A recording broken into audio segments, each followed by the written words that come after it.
മിശിഹായിൽ പ്രിയമുള്ള സഹോദരീ സഹോദരന്മാരെ, പ്രിയമക്കളെ, ഈ പ്രഭാതത്തിൽ വിശുദ്ധ മത്തായി അറിയിച്ചുകൊണ്ട് കർത്താവ് മിശിഹായുടെ പരിശുദ്ധ സുവിശേഷം 12-ാം അധ്യായം 28-ാമത്തെ വാക്യം നമുക്ക് ധ്യാനിക്കാം. Saint Matthew's gospel chapter 12 verse 28. ദൈവാത്മാവിനെ കൊണ്ടാണ് ഞാൻ പിശാചുക്കളെ ബഹിഷ്കരിക്കുന്നതെങ്കിൽ ദൈവരാജ്യം നിങ്ങളിൽ വന്നു കഴിഞ്ഞു. ഒരിക്കൽ പിശാച് ഇങ്ങനെ ഒരു പരസ്യം ചെയ്തു: ഞാൻ എന്റെ ആയുധങ്ങളെല്ലാം വിൽക്കാൻ തീരുമാനിച്ചു, ആവശ്യക്കാർക്ക് റിഡക്ഷൻ സെയിലിൽ വാങ്ങാം. ഒന്ന് വാങ്ങുമ്പോൾ മറ്റൊന്ന് സൗജന്യമായി ലഭിക്കുന്ന കൈമാറൽ സിസ്റ്റവും ഇതോടൊപ്പം ഉണ്ടായിരിക്കും. പരസ്യം വായിച്ചറിഞ്ഞ ആളുകൾ പിശാചിന്റെ മേള കാണുവാൻ ഇടിച്ചു കയറി. മേളയിൽ ആളെ കൂട്ടാൻ സാത്താൻ അശ്ലീല നൃത്തവും പാട്ടും മന്ത്രവാദവും എല്ലാം ഏർപ്പാട് ചെയ്തിരുന്നു.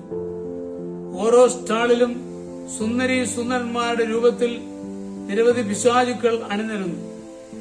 അഹങ്കാരം, സ്വാർത്ഥത, കൊതി, വഞ്ചന, ദ്രവ്യാഗ്രഹം, അസൂയ, മദ്യപാനം, മധുരോത്സവം, വിദ്വേഷം, കള്ളസാക്ഷ്യം, കാപട്യം, കൊലപാതകം, വ്യഭിചാരം, അസത്യം, അസമാധാനം, ഇങ്ങനെ വിവിധ സ്റ്റാളുകളിൽ മേളയിൽ അണിനിരുന്നു. മദ്യപാനത്തിന്റെ സ്റ്റാളിൽ നിന്ന് എന്തെങ്കിലും വാങ്ങിയാൽ കൊലപാതകം, വിദ്വേഷം, പക, ചതി ഇങ്ങനെയുള്ള മറ്റു പലതും ഫ്രീ ആയി ലഭിക്കും. അസൂയ വാങ്ങിയാൽ കലഹം, വഞ്ചന, അപകടങ്ങൾ, ദുരന്തങ്ങൾ എന്നിവയായിരുന്നു ഫ്രീ ഗിഫ്റ്റുകൾ. അത്യാകർഷകമായ പാക്കറ്റിൽ പൊതിഞ്ഞ് സാത്താൻ ഇങ്ങനെ സാധനങ്ങൾ ഓരോന്നും വിൽപ്പനയ്ക്ക് വെച്ചു. ജനങ്ങളത് മത്സരിച്ച് വാങ്ങിത്തുടങ്ങി. മേള സമാപിച്ചു.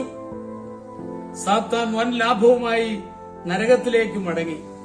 സാധനങ്ങൾ വാരിക്കൂട്ടിയവർ പാക്കറ്റുകൾ പൊട്ടിച്ച് ഉപയോഗിക്കാനും തുടങ്ങി. അതുമൂലം ഭൂമിയിൽ അകൃത്യങ്ങൾ പെരുകി. അസമാധാനത്തിന്റെ പോർക്കളമായി ഭൂമി മാറി. സാത്താൻ വിറ്റ ഉൽപ്പന്നങ്ങൾ തിന്മയായി ഭൂമിയിൽ വിളയുന്നത് കണ്ട് അവൻ ഇന്ന് ആസ്വദിക്കുന്നു.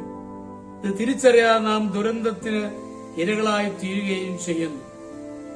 അതേ വിശുദ്ധ മദർ തെരേസ പറയുന്നുണ്ട്, പ്രസന്നതയുടെ വരം ലഭിച്ചിട്ടുള്ളവർ എപ്പോഴും പൂർണ്ണതയുടെ ഉന്നത തലങ്ങളിൽ എത്തിച്ചേരും. നമ്മുടെ കർത്താവ് മിശിഹായുടെ കൃപയും പിതാവായ ദൈവത്തിന്റെ സ്നേഹവും പരിശുദ്ധാത്മാവിന്റെ സഹവാസവും പരിശുദ്ധ അമ്മയുടെ മധ്യസ്ഥതയും ഞങ്ങൾ എല്ലാവരോടും കൂടി ധാരാളമായിട്ടുണ്ടായിരിക്കട്ടെ, എപ്പോഴും എപ്പോഴും എന്നേക്കും.